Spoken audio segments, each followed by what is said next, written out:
Okay, so this is day 3 of our renovation, and today we are going to take Harvey to get new tyres. So this is going to be a big test for it to see whether it can actually last a journey of 3 or 4 miles. It's only 5 minutes up the road from where we are, but hopefully we'll find out whether Harvey can make the journey. So fingers crossed, eh? So here we are, we've just dropped it off. We're at J&E Tyres on near South Harding in Indianapolis, and we've just dropped her off to get 6 new tyres now, and it was a pretty nail-biting journey on the way over, but we made it. A few odd smells coming from out the engine where the hadn't been heated up for a good few years, but she made it and done a great job. So now we're looking forward to picking her up later on today with 6 new tyres, and then we're ready to roll. Okay, so quick update. We have the tyres now fitted, and they've just called us and told us that the sway bars now need replacing. So very important for keeping the thing upright. So we've managed to find somebody who's equally close to us, and we're going to head on over there. We're going to pick up the RV, and then we're going to go over to their place, and then it's going to go to the doctors for 3 days. So we'll check in soon. All right.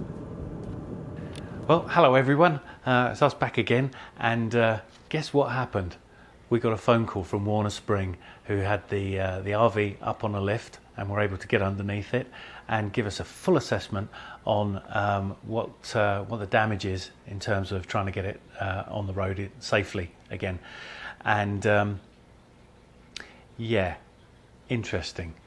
We've just had the most expensive week that we've had for a long time, just trying to get the motorhome back on the road again. But that is important to us.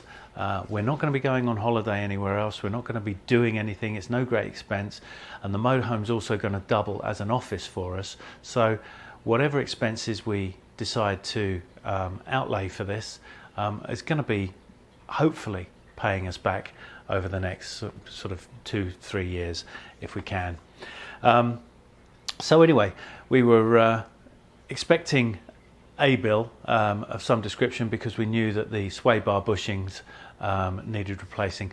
Quick point of order, I do appreciate that in the last video I said I used the term sway bars and plural. There is only one sway bar, but it goes through. There are 4 bushings that work with it, and it's those that are severely worn through, and that causes the whole thing to rattle. So we knew that was going to happen. But we did ask him to have a look at it and find out, give us a full assessment on what needed doing in order to get it safely back on the road. So Daryl at Warner Spring gave us a phone call yesterday and told us what the damage was going to be.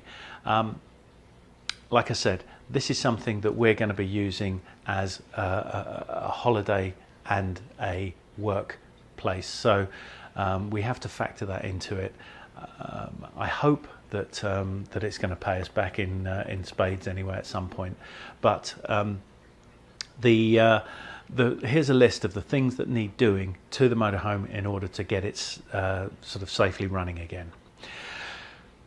Now, the first things that Daryl told us from Warner Spring was that there are certain parts that are no longer manufactured by GM. Because it's a GM, it's a P30 chassis, and there are certain parts that they no longer make anymore. So he advised us to shop on good old Amazon, and of course we found them on Amazon. But the first 2 parts are the bell crank arms, which are part of the steering and stop the steering play.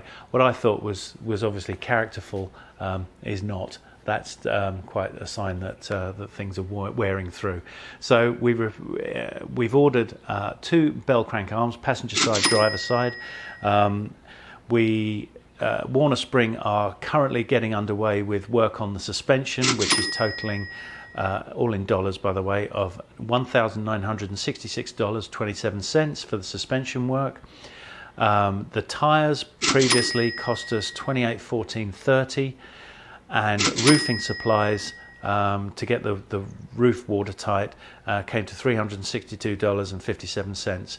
And of course, when you're out on the road, you're never quite sure what's coming around the corner, whether you might break down, and it's always good to have a good SAM membership, which is your roadside recovery, which has come to $79, bringing us to a total this week of our expenses of $5,867.90. So it's been a tough week, but I think the most important thing is that we do it and we get it right, and then we won't have to hopefully just worry and have sleepless nights about whether it's going to get us home again. So we'll wait and see how it goes. But I just thought I'd check in with you and give you a quick update, and then we can take it all from there. But thanks very much for watching, and I'll check in with you soon. All the best. Take care. Bye bye.